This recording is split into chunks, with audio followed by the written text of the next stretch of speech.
So, if you were confused by why we suddenly got three Jay Electronica projects in the course of one weekend on streaming services, you weren't alone. What is good, y'all? It's your boy Mixtape Moth. If you are rocking with this content, go ahead and smash that like button. Also, subscribe. But today, I'm going to be hitting y'all with my thoughts on these two new Jay Electronica EPs entitled Leaflets and the Power at the Rate of My Dreams from the Written Testimony series. Now, no one was anticipating this type of drop from the ever elusive New Orleans MC Jay Electronica. So Jay Electricity has obviously been making moves since the late 2000s, but his official buzz did not begin to accelerate until around 2010 when he released Exhibit C and when he signed to Roc Nation. During this time, Jay Electronica was very much looked at as the new hip-hop savior to get us out of that vibe-heavy auto-tune era. But his first official studio album did not come out until much later, 10 years actually after Exhibit C, and that project was A Written Testimony with Jay-Z. And some may have found that release to have been either strong or a little underwhelming for a big debut, and I personally would share the latter view. But roughly a half a year later, Act 2 was released. That project was later shelved, but it was just re-uploaded on streaming services the other day. So in total, we got three Jay Electronica projects this weekend. So I'm just gonna jump right into Leaflets. Now this contains 7 songs lasting approximately 29 minutes. But with that being said, let me go ahead and just hit y'all with that track by track breakdown. The opener, Abracadabra, has some words from Puffy, which I gotta admit does feel a bit strange on a Jay Electronica project, especially in 2025.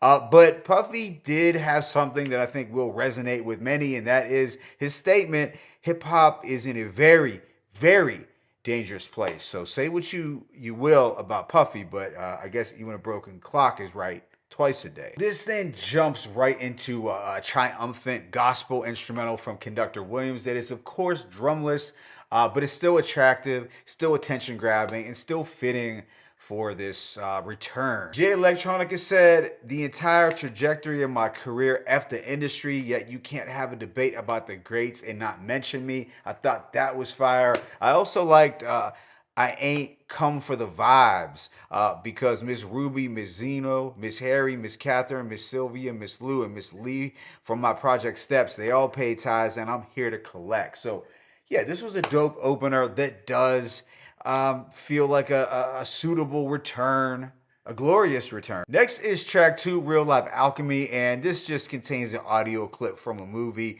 and that is followed up by a speech from Farrakhan to transition us into the next actual song, which is a highlight, Who Killed Michael Jackson, featuring Quentin Miller. Yes, the ghostwriter Quentin Miller. Now, this has a very cinematic but meditative beat from Lo-Fi that I believe Kendrick rapped over before, and I think it was used in the Creed movie. So Jay Electronica sets it off with some NOI inspired bars about Moses civilizing white people in the Caucasus Mountains, and he goes on to say, the number one reason that you need to know this is you got me effed up if you think I'm showbiz.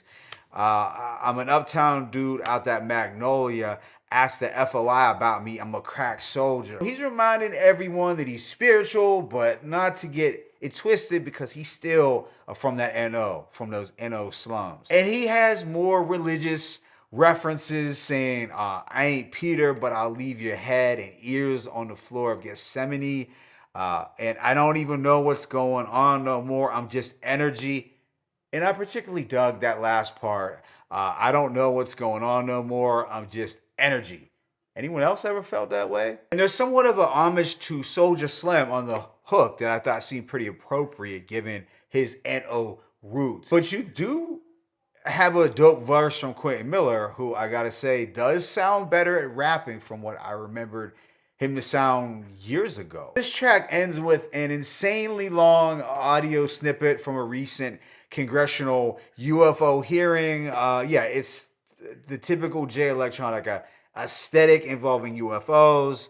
But yeah, I think it could have been trimmed down just a bit. What's next though is it possible that the Honorable Elijah Muhammad is still physically alive, and this has a watery, spacious beat from Evidence and a melodic feature from Drum. Now, I thought this instrumental was solid for, Jay Electronica's mystifying bars. Of course, there's another audio snippet from Farrakhan, but Jay Electronica is hitting you with some thoughtful rhymes about the universe's creation.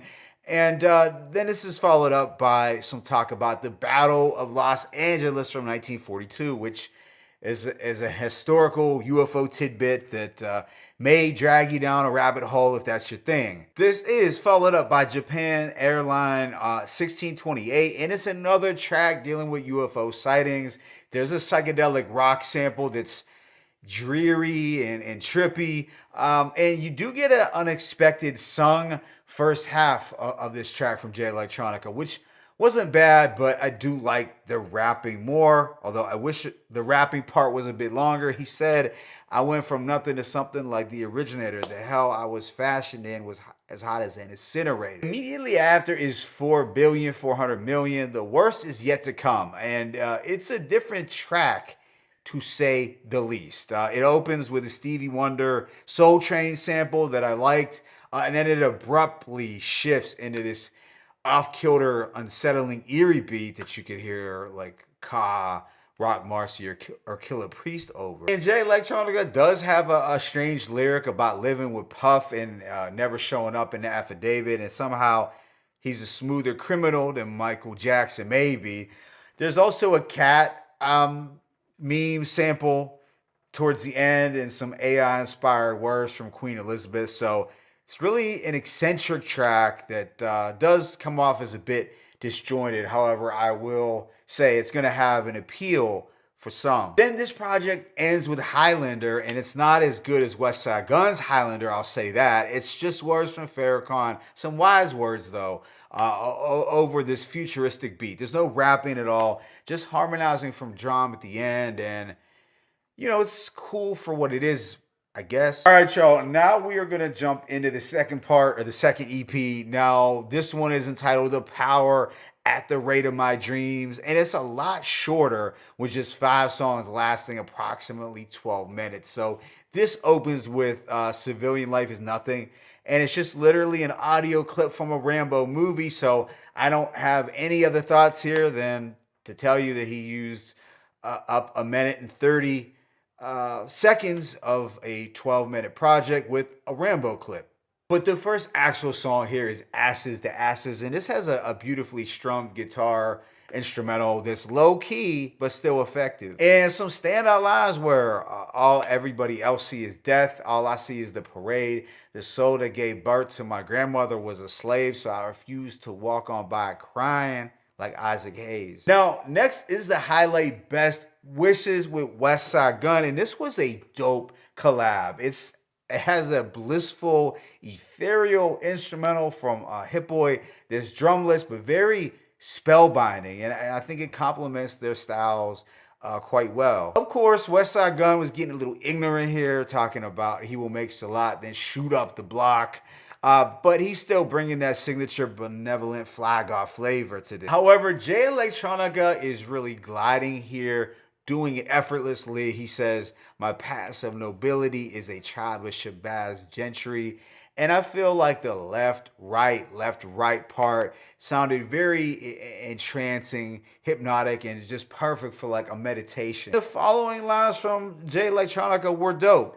The heart is the target, the eardrum is the receiver, my pen twirl on the red carpet just like a diva, or a dice tumbling off the project walls for Deuce Fever. Yeah, I gotta say, HITBOY knocked it out the park here, really showing his range with this instrumental. And, of course, he's not gonna get the props for coming with a different type of sound like this because he's not an underground producer. Had an underground producer been named for this, I'm sure people would hype it up just a bit more. Next is Blood Libel, Who's That Line on God, and this has a pain-filled, dusty soul sample that I really dug. No drums, but a dope instrumental, and Jay Electronica was getting a little introspective here, getting a little autobiographical, but it sounded pretty soothing altogether. And this ends with the quirky Big Baby Jesus. It's a tribute to Wu-Tang's Old Dirty, and it's got a sped up children's Christmas sample. It samples ODB and also Rapping Duke. And I gotta say, it's a unique zany track that's gonna be appealing in a weird way, but